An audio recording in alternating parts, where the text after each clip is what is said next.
एक बहुत बड़ी चीज़ बोल दी है। इस एक लाइन में इन्होंने कहा है असतो मा सद्गमय, कि जब आप पहला जन्म लेते हैं तब से आपकी लर्निंग शुरू हो जाती है। ऐसा क्यों है यार? जब हम आत्मा ही हैं, हमने जन्म लिया तो लर्निंग क्यों करना? आत्मा को तो सब कुछ पता है। तो ये सब हमारी कॉन्शियसनेस है, वो मैच्योर होती है। बॉडी को नहीं पता, आत्मा को लेकिन पता है। आत्मा को पता है। ये ऐसा है जैसे कि मैं आत्मा हूँ और ये बॉडी एक खिलौना है। मैं तो चल फिर लेता हूँ, मेरा खिलौना नहीं चल पाता, तो मुझे इसके अंदर में पहिया लगाना होगा। मैं तो खा लेता हूँ लेकिन मेरा खिलौना नहीं खा पाता, तो उसके अंदर में मुझे एक मुंह बनाना होगा। खाने के बाद मैं तो खाना पचा लेता हूँ लेकिन मेरा खिलौना पचा नहीं पाता, तो उसके लिए इंटेस्टाइन बनाना पड़ेगा मुझको। मैं तो सोच लेता हूँ, मेरा खिलौना नहीं सोच पाता, तो मुझे इसके लिए ब्रेन बनाना पड़ेगा। आत्मा के अंदर वो सारी क्वालिटी है जो भी हम चाहते हैं, लेकिन उसके खिलौने में नहीं है। खिलौना कौन सा? नमस्कार दोस्तों, स्वागत है आपका इस सीरीज़ में जिसको हम कहते हैं जर्नी ऑफ सोल्स। मरने के बाद हमारी यात्रा कैसी होती है? माइंड इस बॉडी का है, और जो कुछ भी इस बॉडी के साथ होता है माइंड वही बिलीव करता है। हर रोज़ सुबह हम जगते हैं तो उम्मीद करते हैं कि जगें, लेकिन हमारे सामने किसी की डेथ हो जाती है तो हम डर जाते हैं। हमको लगता है कि अरे मरना नहीं चाहिए। तो ये माइंड चाहता है कि हम ज़िंदा रहें, मरने के बाद भी ज़िंदा रहें। और चूँकि ये माइंड चाहता है इसलिए हम ज़िंदा रहते हैं, हम बार बार जन्म लेते हैं। अपने आप में ये जन्म लेना बहुत कंफर्टेबल नहीं है, लेकिन इस माइंड और बॉडी के पास कोई और पर्सपेक्टिव ही नहीं है, कोई और तरीका ही नहीं है जीने का। मतलब इसके मन में, इस बॉडी और मन के मन में, इस मन के मन में कोई और तरीका नहीं है जीने का।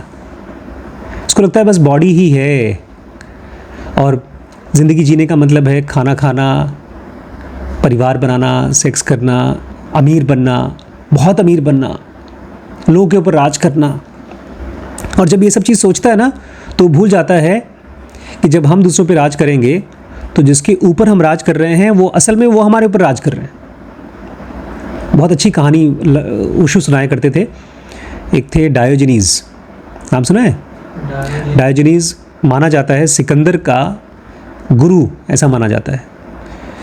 वो कपड़े वपड़े नहीं पहनते थे, स्पिरिचुअल टीचर थे, और अपना आराम से रहते थे भिखारी की तरह।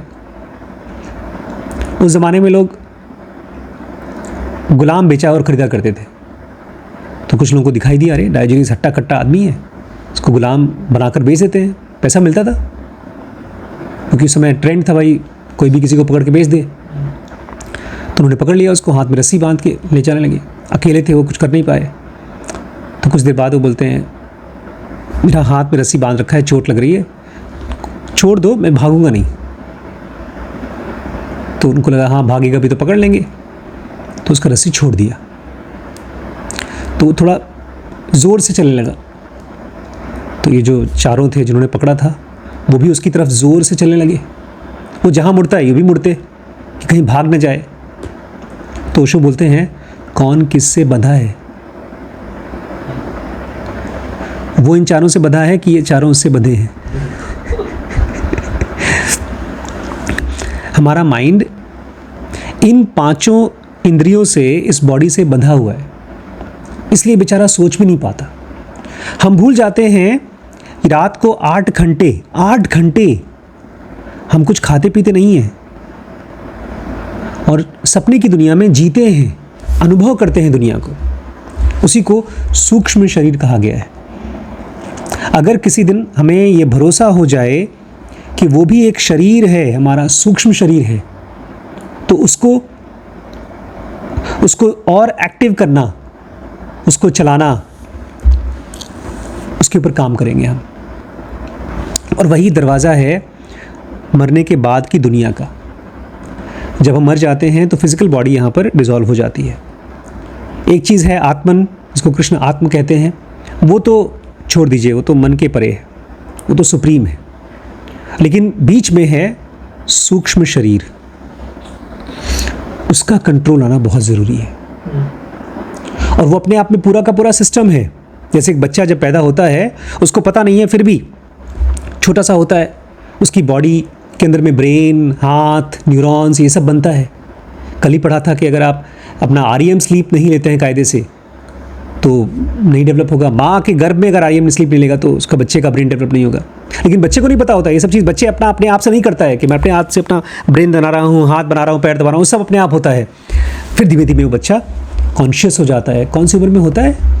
मेरे ख्याल से 4 साल में एक बच्चे को अपनी पर्सनैलिटी दिखाई देना शुरू हो जाती है कि मैं दुनिया से कुछ अलग हूँ। उसके पहले तक सब कुछ परफेक्टली चलता रहता है, अपने आप चलता रहता है।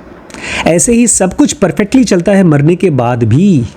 मॉलिक्यूलर वर्ल्ड में आपकी एक कॉन्शियसनेस की ग्रोथ है।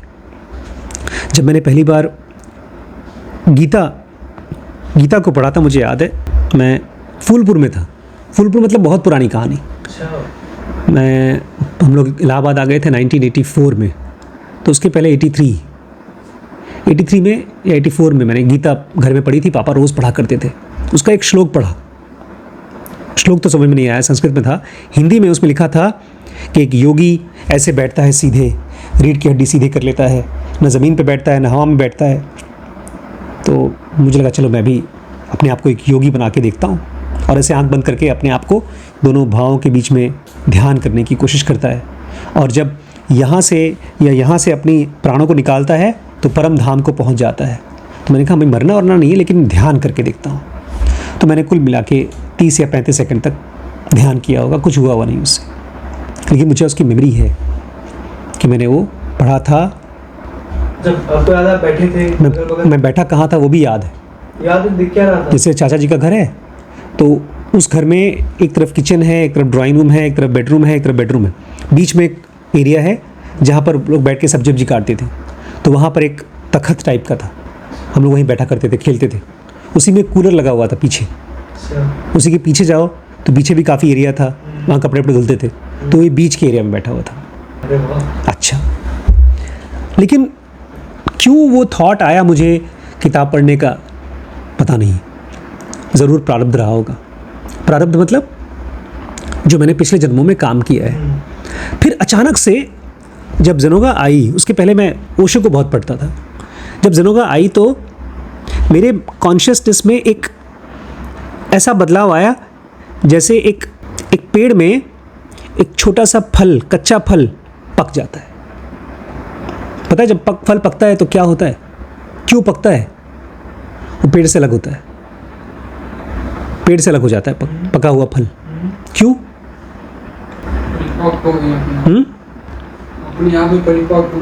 अब वो अलग हट करके, पेड़ से हट करके ज़मीन में जाएगा, क्योंकि हर फल में क्या होता है?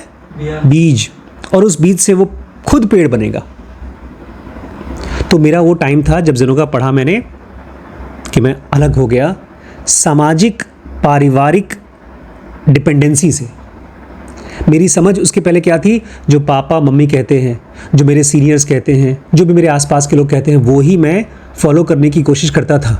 स्ट्रगल था बट करता था। उसके बाद ज़ेनोगा आई, फिर मुझे अपनी नज़र दिखाई दी, अपनी आंखें दिखाई दी, अपना पर्सपेक्टिव दिखाई दिया। वो एक बहुत बड़ा ब्रेक थ्रू था मेरे लिए, मेरी कॉन्शियसनेस के लिए। मुझे लगता है इस जन्म में इसीलिए मैं पैदा हुआ था, यही मेरी लाइफ का पर्पस है। तो मुझे मिल गया, फिर मैं आपको शेयर कर रहा हूँ। ऐसे हर इंसान का अपना एक पर्पस है। आज आपको ये बताएंगे। डॉक्टर माइकल न्यूटन कह रहे हैं, एक चार्ट है जिसमें कि in chart 1 I have designed for the classifications of souls by colour coding as reported by subjects. मेरे ढेर सारे स्टूडेंट्स, क्लाइंट्स, सब्जेक्ट्स हैं, उन्होंने बताया है अपने कलर के बारे में और आसपास में जिन सोल्स को देखते हैं उनके कलर के बारे में। तो उसके हिसाब से मैंने एक क्लासिफिकेशन किया है कलर कोड के हिसाब से। The first column lists souls spiritual state और ग्रेड लेवल ऑफ लर्निंग। जैसे अब मैं देख सकता हूँ एकदम क्लियरली, आप लोगों को शायद पता नहीं, लेकिन हमारे दिलीप जी भी बड़े स्पिरिचुअल आदमी हैं। वो जाते हैं, गुरु जी को फॉलो करते हैं, लेकिन फिर भी उनका जो स्पिरिचुअल लेवल है वो या तो बिगिनर पे है या लोअर इंटरमीडिएट पे, इन्हीं दोनों में से 6 लेवल हैं। सबसे पहला बिगिनर, लोअर इंटरमीडिएट, इंटरमीडिएट, अपर इंटरमीडिएट, एडवांस्ड, हाईली एडवांस्ड। मैं इसलिए कह रहा हूँ क्योंकि आप जैसे बोल रहे थे ना, आध्यात्म को या वर्च्यू को, समझदारी को पढ़ना एक बात है, खुश होना वही बात है, लेकिन उसको अप्लाई करके एंजॉय करना अलग ही बात है। हम लोग थिंक अगेन की सीरीज में पढ़ रहे थे, जॉय ऑफ बीइंग रॉन्ग। गलती करने में, अगर मैं गलत हूँ और कोई मुझे दिखा सके कि मैं गलत हूँ, उसमें खुश हो पाना, ये बड़ी रेयर क्वालिटी है। ये Daniel Kahneman, Morgan Housel, Adam Grant या कृष्णमूर्ति जैसे लोगों की लाइफ में होता है जॉय ऑफ बीइंग रॉन्ग। ज़्यादातर लोगों के साथ क्या लगता है कि जो मैं बोल रहा हूँ सही है, तुम क्यों नहीं मानते। लोगों को जॉय ऑफ प्रूविंग रॉन्ग है कि मैं तुमको गलत साबित कर सकता हूँ, यही चलता है पूरी दुनिया में। तो ऐसे लोग हैं बिगिनर्स लेवल पे, और इनकी बॉडी का ऑरा होता है ब्राइट होमोजेनस वाइट। और ऐसे लोग किसको सिखाते हैं? किसी को नहीं सिखाते। क्यों नहीं सिखाते? क्योंकि सिखा ही नहीं सकते। सिखाने के लिए एक क्वालिटी चाहिए, उसके लिए चाहिए एक्यूरेट एम्पैथी, एक ऐसी स्टेट चाहिए जहाँ पर मैं आपके ब्रेन के अंदर घुसकर देख सकूं कि आपकी जगह अगर मैं हूँ तो कैसे सोच रहा हूँ। तो ये है सबसे बेसिक लेवल।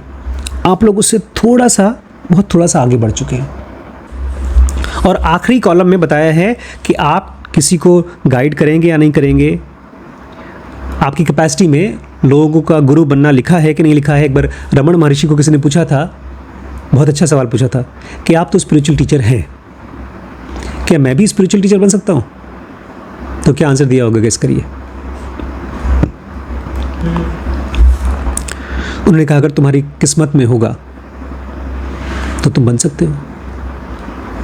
अब जब हम किसी को ज्ञान देते हैं ना, ये सोचकर ज्ञान दे रहे हैं कि मैं उसका गुरु हूं, तो हम ज्ञान दे नहीं सकते।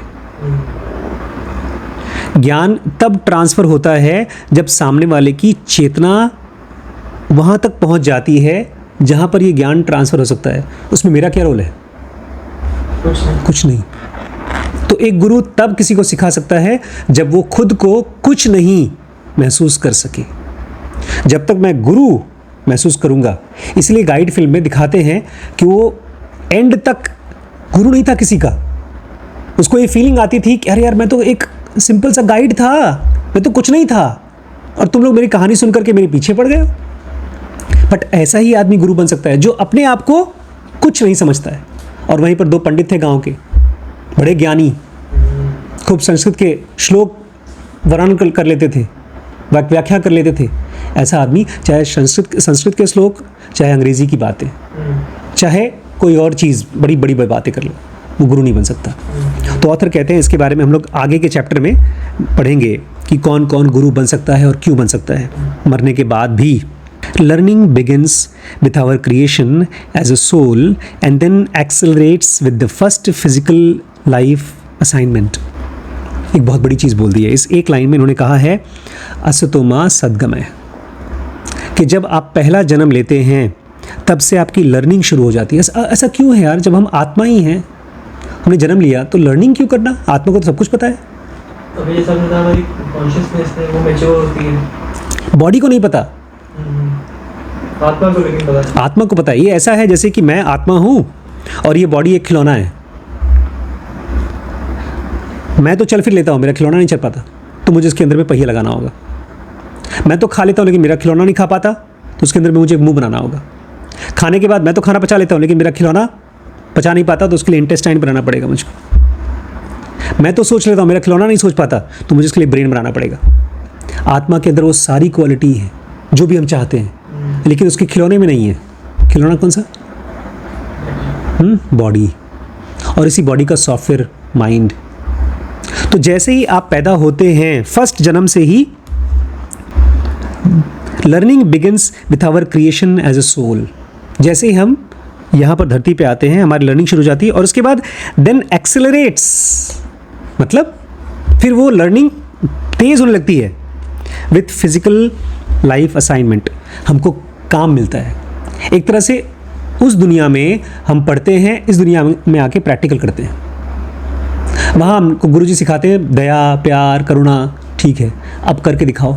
जब तुम फंसे हो, तुम्हारे सामने चॉकलेट पड़ा है, एक भाई है, एक बहन है, अगर वो लोग इस लर्निंग को बहुत गहरे से सीखे नहीं हैं तो चॉकलेट छीन के खा जाएंगे।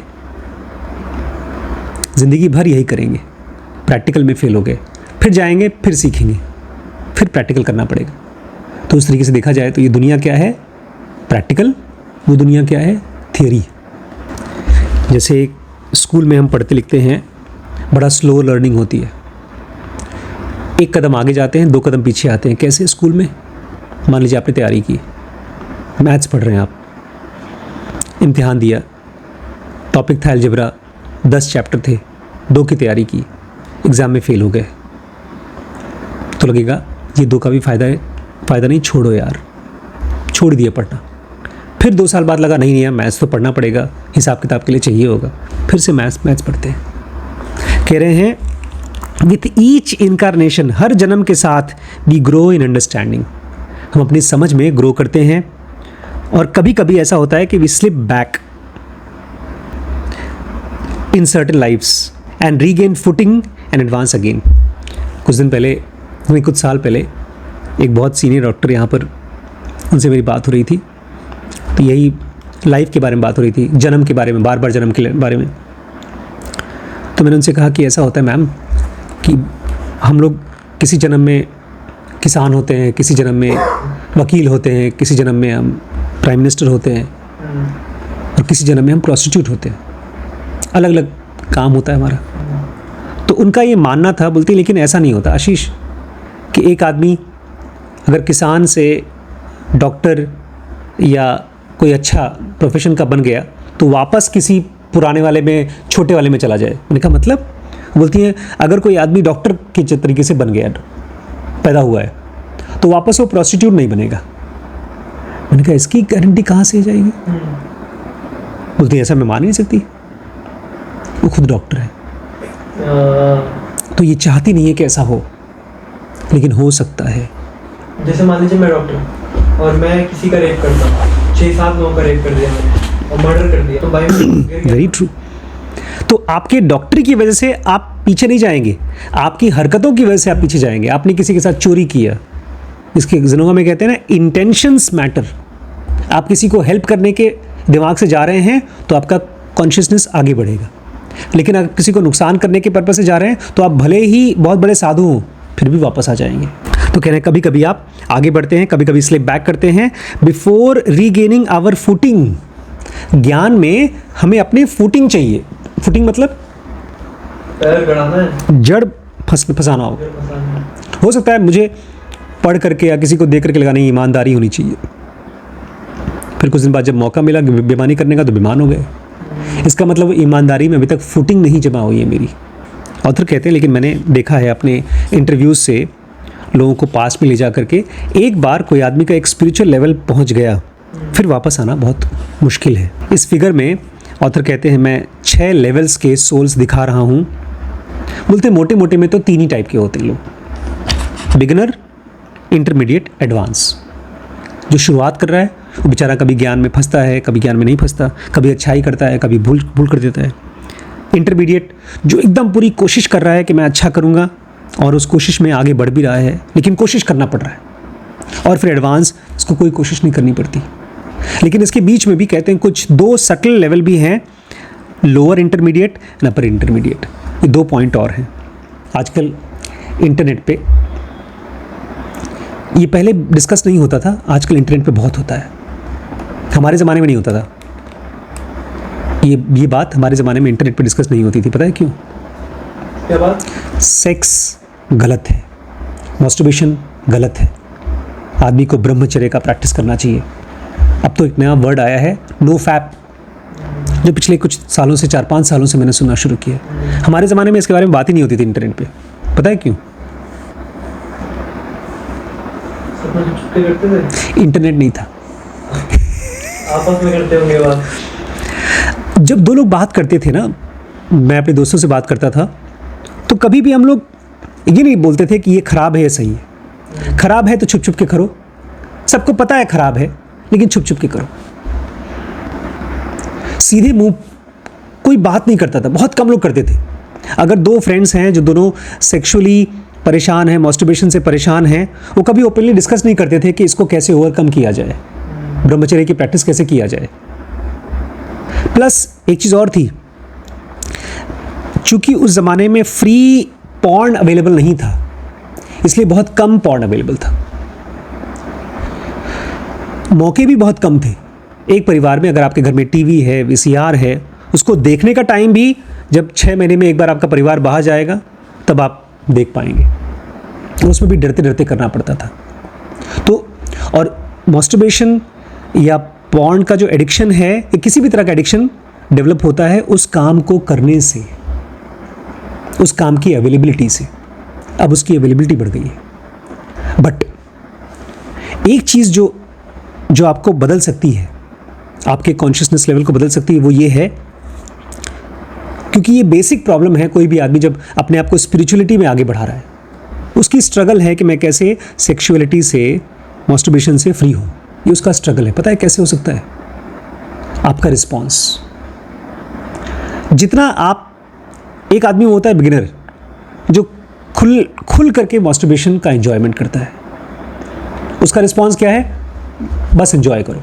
ये वही आदमी है जो बोलता है शराब को एंजॉय करो, जितना भी एडिक्शन हो उसको एंजॉय करो, चोरी करना है तो चोरी करो, पावर को एंजॉय करो, किसी को मारना है तो मारो। उसके पास कोई कॉन्शियसनेस है ही नहीं, वो बस बॉडी है, बॉडी है, बॉडी है, जैसे जानवर है बस। इसके बाद आता है थोड़ा सा वाइज आदमी, बोलता है कुछ गड़बड़ है यार, वो बोलता है पॉर्न नहीं होना चाहिए। क्या बोलता है? पॉर्न नहीं होना चाहिए, मास्टरबेशन नहीं होना चाहिए। लेकिन अभी भी उसकी चेतना में क्या चीज़ इंपॉर्टेंट है? पॉर्न। पहले ऐसे पॉर्न पकड़ रहा था, अब ऐसे पकड़ रहा है, लेकिन उसकी कॉन्शियसनेस में इंपॉर्टेंट क्या है? पॉर्न ही। पहले बोलता था मुझे पॉर्न करना चाहिए, अब बोलता है मुझे पॉर्न नहीं करना चाहिए। मैंने 10 दिन तक नहीं किया, अब फिर कर रहा हूँ, मुझे नहीं करना चाहिए। ये है उसका रिस्पॉन्स। लेकिन अभी भी रिस्पॉन्स किसके चारों तरफ है? पॉर्न के। इसके आगे अगर बढ़ना है तो आप बोलिए ठीक है, पॉर्न मेरा बॉडी कर रहा है, नहीं कर रहा है, मास्टरबेशन कर रहा है, नहीं कर रहा है, मुझे क्या करना है वो बताओ। ये है क्या? इसमें इस प्रोसेस में चल क्या रहा है? जब मास्टरबेशन हो जाता है, सेक्स हो जाता है, तो मैं कैसा फील करता हूँ? रिस्पॉन्स बदलिए। ऑथर कह रहे हैं यही, और एक कृष्णमूर्ति भी यही बोलते थे, सेम सेंटेंस था। To determine whether the soul is starting to move out of beginner's level 1 to level 2, I must not only know how much his white energy remains, but analyze the subject's response to the questions which demonstrate learning. जब हम किसी से कोई सवाल पूछते हैं तो उसका रिस्पॉन्स क्या है? एक अच्छा हस्बैंड और एक खराब हस्बैंड में डिफरेंस क्या है? एक बेकार हस्बैंड बोलता है मेरी बीवी ये काम क्यों करती है, मतलब नहीं करना चाहिए, और एक अच्छा हस्बैंड बोलता है मेरी बीवी ये काम करती है, इसको इसमें खुशी मिलती है, तो मैं ये और अच्छे से मैं कैसे समझ सकता हूँ कि इसको किस किस चीज़ से खुशी मिलती है। बेचारा खराब हस्बैंड उसको रोकता है कि ये काम मत करो, मेरे बारे में सोचो, और अच्छा हस्बैंड बोलता है तो मेरे बारे में सोचो मत सोचो लेकिन खुश रहो, तो बेचारी उसके बारे में सोचती है। उसको ऐसे हस्बैंड चाहिए। तो ये कह रहे हैं रिस्पॉन्स टू क्वेश्चंस, आपका response to different types of questions. एक तो वाइट एनर्जी, साथ ही साथ क्वेश्चंस के प्रति आपका रिस्पॉन्स। एक वर्ड यूज़ किया है जेनियोलॉजी। आचार्य प्रशांत को इस चीज़ से बहुत मुश्किल हो जाएगी, क्योंकि वो कहते हैं इंसान का जन्म नहीं होता, वृत्तियों का जन्म होता है, संस्कारों का जन्म होता है। वो कहते हैं, कह रहे हैं जेनियोलॉजी की एक किताब लिखी है हमारे पापा जी ने। पापा? नहीं, आपके नाना जी ने। अच्छा। हिंदी में बोलते हैं उसको वंशावली। पता है क्या होता है वंशावली? वंशज। हाँ, नाना जी ने अपने तीनों बच्चों का, उनके पिता हो गए वो, अपने पिताजी का नाम, उनके पिताजी का नाम, उनके पिताजी का नाम, ऐसे कर करके हरिद्वार गए, इलाहाबाद गए, वहाँ पर लोगों ने अपने नाम लिखा रखे हैं कि हम इस जन्म में इस टाइम पर यहाँ पर पैदा हुए। हम लोग गए थे कहाँ, शायद जयपुर गए थे, जयपुर या उदयपुर, मुझे नहीं याद है कहाँ पर। ये जो आपका मंदिर बना है राम मंदिर अयोध्या में, तो वहाँ से जयपुर या कहीं से सामान भेजा गया है, क्योंकि वो लोग राम के वंशज हैं।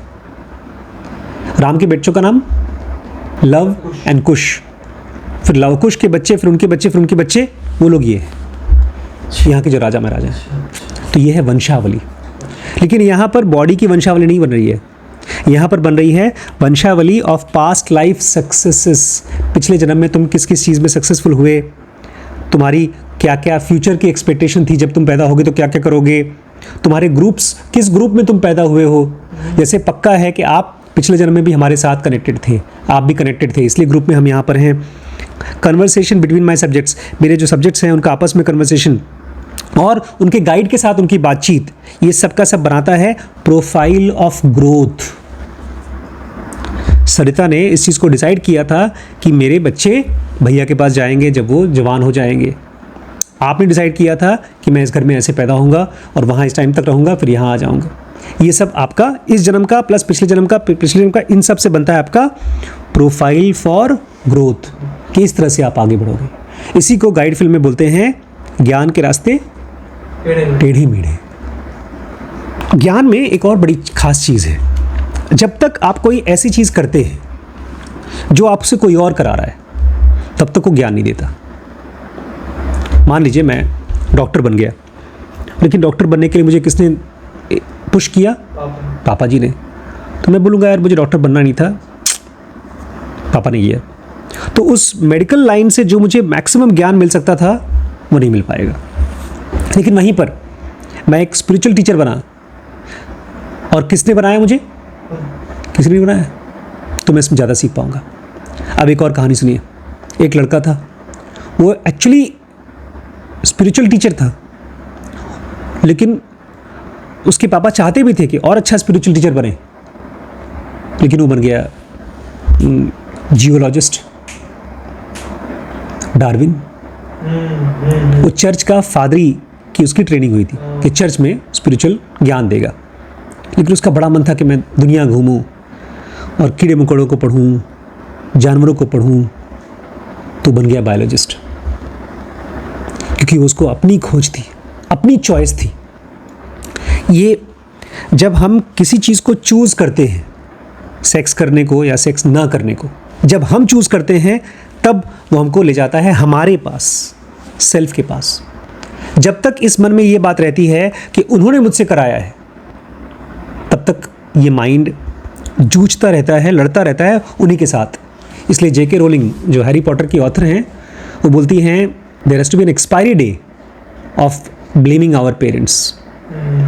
मतलब अपने माँ बाप को हम जिंदगी भर ब्लेम करते रहते हैं, इनकी वजह से हमारी ये कंडीशन हो, इनकी वजह से। बोलती कभी तो बंद करो, छोड़ो। वो उनकी अकल जितनी थी उन्होंने आपको दे दिया, अब आगे बढ़ो। तो आपके माँ बाप केवल आपके माँ बाप नहीं है, वो आपके साथ स्पिरिचुअल स्टूडेंट्स भी हैं, वो भी उसी यात्रा पे चल रहे हैं जिस पे आप चल रहे हैं। तो अगर आप उनके बारे में सोच रहे हैं उन्होंने आपके साथ क्या किया, तो आप अपनी चॉइस नहीं ले रहे हैं अभी।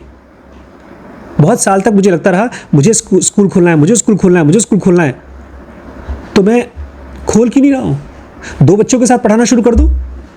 मैं क्यों वेट कर रहा हूँ कि मुझे 10 लाख रुपए दें, फिर मैं बिल्डिंग बनाऊँ, फिर वहाँ पर CBSE का बोर्ड लगाऊँ? पढ़ाने का मैंने पढ़ाना शुरू करो।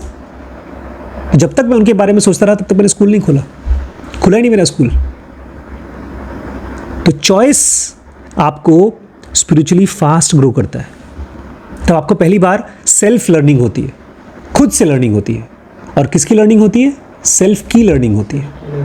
ये तो खाली दूसरों से और दूसरों के बारे में आप पढ़ते रहते हैं। ठीक है, कल और पढ़ेंगे।